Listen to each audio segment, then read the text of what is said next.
আমার জীবনে অনেক গুনাহ করেছি, মাথা থেকে পা পর্যন্ত শুধু গুনার গুনাহ। পয়গম্বর আমি জানি রে, আপনি যদি আমার গুনাহগারের জন্য, আমি কাঙ্গালের জন্য যদি আল্লাহর কাছে কর, তাহলে আমার আল্লাহ অবশ্যই আমাকে মাফ করে দিবে। সুবহানাল্লাহ।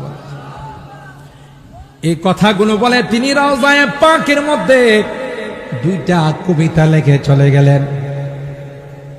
ইয়া খায়রা মান দুফিনাত বিল কায়ে আযামুহু, ইয়া খায়রা মান দুফিনাত বিল কায়ে আযামুহু, ফাতাবা ফিহিন্না তয়িবু ওয়াল কাউ ওয়াল আকামু, ফাতাবা মিন তয়িবিহিন্নাল কাউ ওয়াল আকামু, নফসিল ফিদাউ লিকবরিন আনতা সাকিনুহু, ওয়াফিহিল আফাফু ওয়াফিহিল জুদু ওয়াল কারামু। সুবহানাল্লাহ বলেন। যার অর্থ হলো পয়গম্বর আপনার জন্য আমার জীবন কুরবান। যেই জমিনে আপনি শুয়ে আছেন পৃথিবীর মধ্যে সবচাইতে সুন্দর জমিন, আপনার কারণে মদিনা হয়ে গিয়েছে সোনার মদিনা। ও পয়গম্বর আপনার কারণে মদিনা হয়ে গেছে তয়্যেবা। সুতরাং এখানে সার্বক্ষণিক আল্লাহর রহমত বর্ষণ হয়।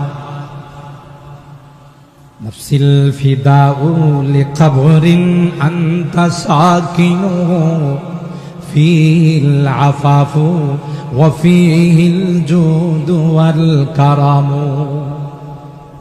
তাই আমি আপনার কাছে সুপারিশ চেয়ে চলে গেলাম, মনে চাইলে আমার জন্য একটু সুপারিশ করেন। হযরত উতাইবীকে আল্লাহ নবী খাবে দেখান, স্বপ্ন দেখান। উতাইবী রে, আমার ওই বেদুইন উম্মত, গ্রাম্য উম্মত এখানে এসে তার গুনার জন্য তওবা করেছিল, আর আমি নবীর কাছে সুপারিশ চেয়েছিল। আমিও আল্লাহর কাছে তার জন্য সুপারিশ করলাম।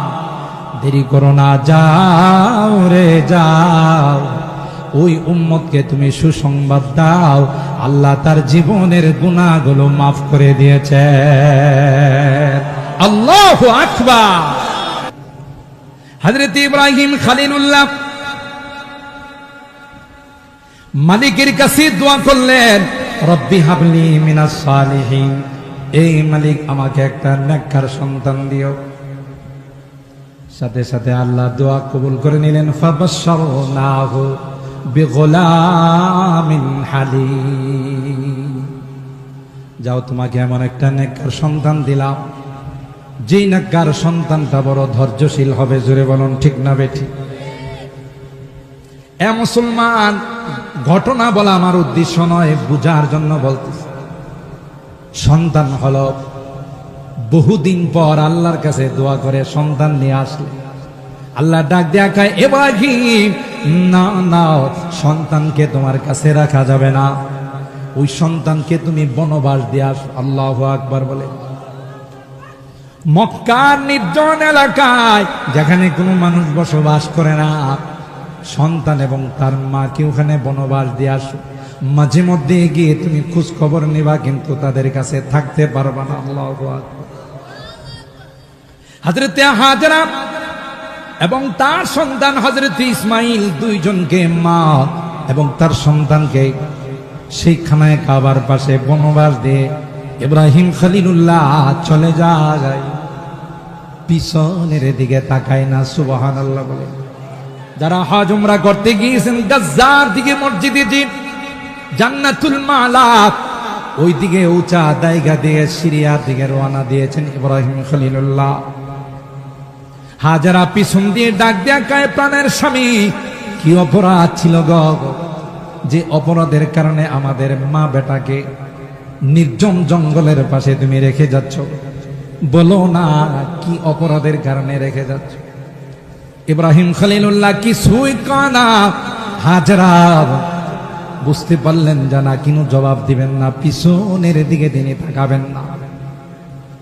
একটা পর্যায়ে হাজরা বললেন, এই সিদ্ধান্তটা কি আপনার ব্যক্তিগত নাকি আসমানের মালিকের সিদ্ধান্ত? তাও ইব্রাহিম মুখে কিছু কয় না, মাথা নাড়া দিয়ে বলে না না, নবীরা নিজের থেকে কোনো সিদ্ধান্ত নেয় না। আল্লাহু আকবার। হাজেরা তখন ডাক দিয়া বললেন, ওগো প্রাণের স্বামী, যান যান, আপনি চলে যান।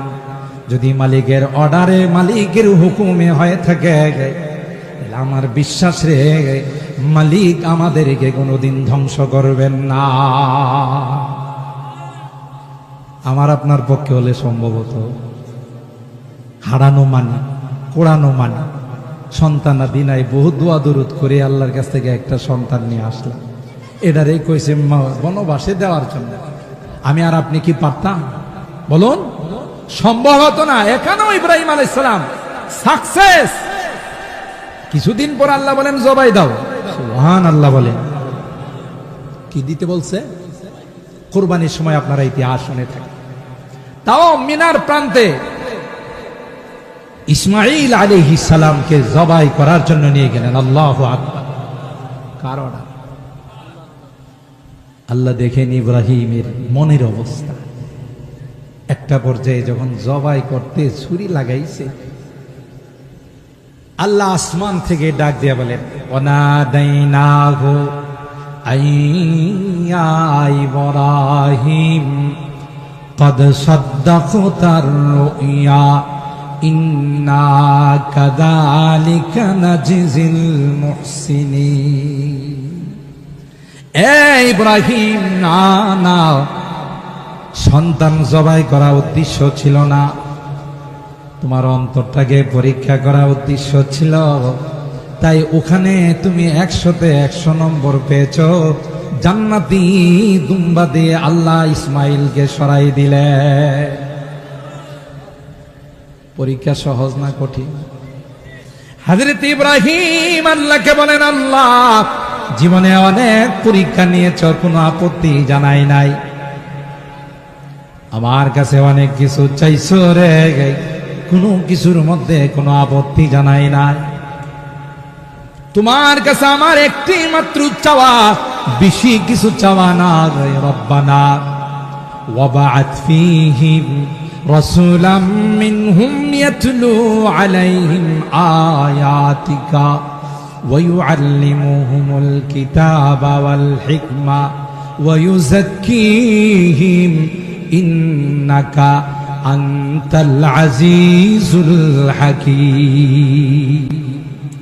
রব্বানা, হে মালিক, হে আমার রব, ওয়াবা'আথ ফীহিম, আমার বংশের মধ্য থেকে বিশ্ব নবী, আখিরি নবী, ইমামুল আম্বিয়া ওয়াল মুরসালিন, সাইয়্যিদুল কাউনাইন ওয়াস সাকালাইন, খাতামুন নবিয়্যিন, শফিউল মুযনিবিন, যিনি আসবেন, আমি চাই সব নবী অন্য জায়গা থেকে পাঠাও, কিন্তু বিশ্ব নবী যেন আমার বংশ থেকে আসে। আল্লাহু আকবার।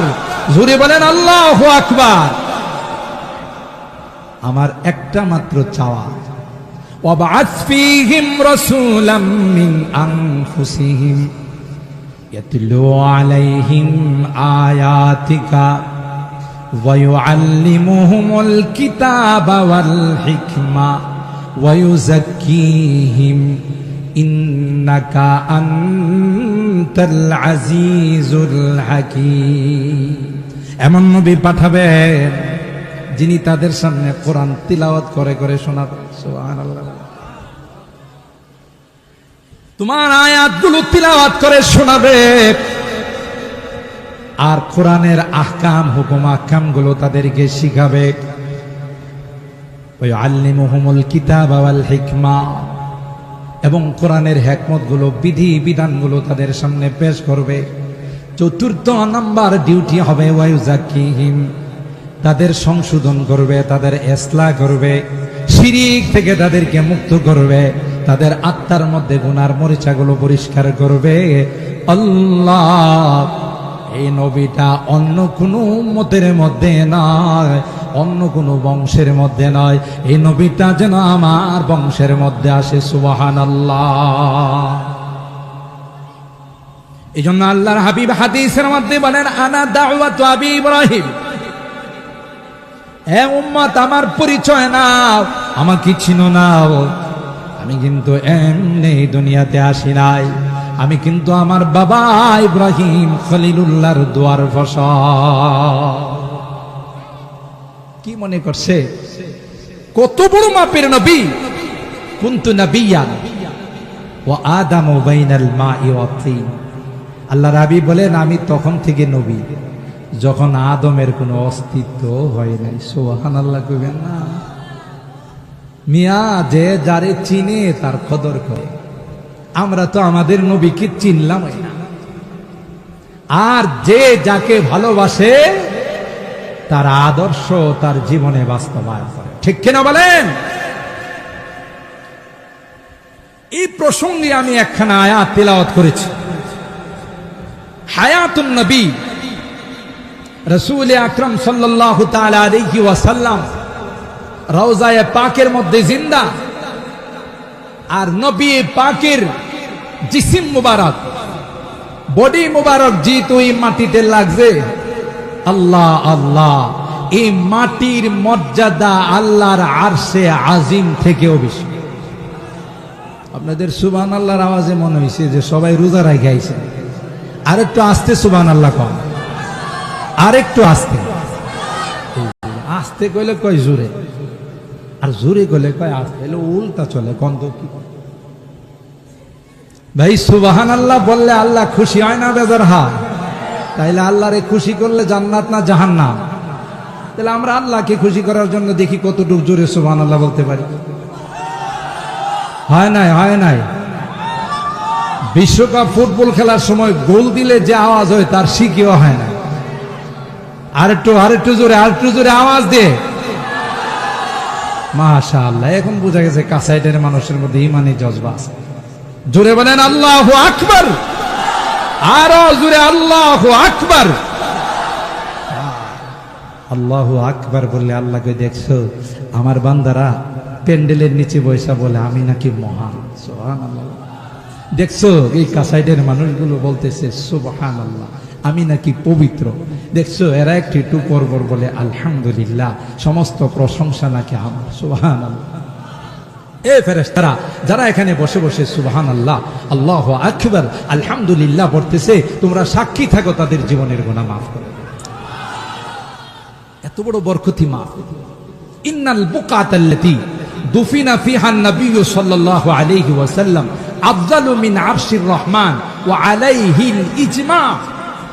যেই রওজায়ে পাকের অংশে আল্লাহর হাবিব শুয়ে আছেন, এই অংশের মর্যাদা আল্লাহর আরশে আজিম থেকেও বেশি। সুবহানাল্লাহ। গোটা পৃথিবীর সমস্ত নবী, ওলি, গাউস, আবদাল, কুতুব সবাইকে বানাইছেন আল্লাহ নিজের ইচ্ছায়, আর আল্লাহর হাবিবকে বানাইছেন আল্লাহ নবীর ইচ্ছায়। আরো আসছে সুবহানাল্লাহ। হযরত হাসান বিন সাবিত রাদিয়াল্লাহু তাআলা আনহু তিনি তার কবিতার মধ্যে বলেন, ওয়া আহসানা মিনকা ওয়া আহসানু মিনকা লাম তারা কাত্তু আইনি ওয়া আজমালু মিনকা লাম তালিদিন নিসাউ খুলিকতা মুবাররাআম মিন কুল্লি আইবিন কাআন্নাকা কদ খুলিকতা কামা তাশাউ। এ পয়গম্বর, যতই সুন্দর মানুষ পৃথিবীর মধ্যে আল্লাহ তাআলা সৃষ্টি করেছেন, আল্লাহর কসম গো, আপনার মতো এত সুন্দর মানুষ পৃথিবীর কোন চোখ কোনদিন দেখে না। ওয়া আহসানু মিনকা লাম তারা কাত্তু আইনি ওয়া আজমালু মিনকা লাম তালিদিন নিসাউ। কোন নারী পৃথিবীর মধ্যে আপনার মতো এত সুন্দর, এত আখলাকওয়ালা, চরিত্রওয়ালা কোন নারী, কোন সন্তান পৃথিবীতে জন্মায় নাই। সুবহানাল্লাহ। খুলিকতা মুবাররাআম মিন কুল্লি আইবিন, খুলিকতা মুবাররাআম মিন কুল্লি আইবিন কাআন্নাকা কদ খুলিকতা কামা তাশাউ।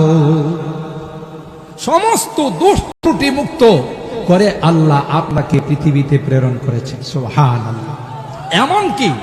এমনকি পৃথিবীর কোন ডাক্তার, পৃথিবীর কোন আজাম আপনার লজ্জা স্থানে যেন হাত দিতে না পারে, এজন্য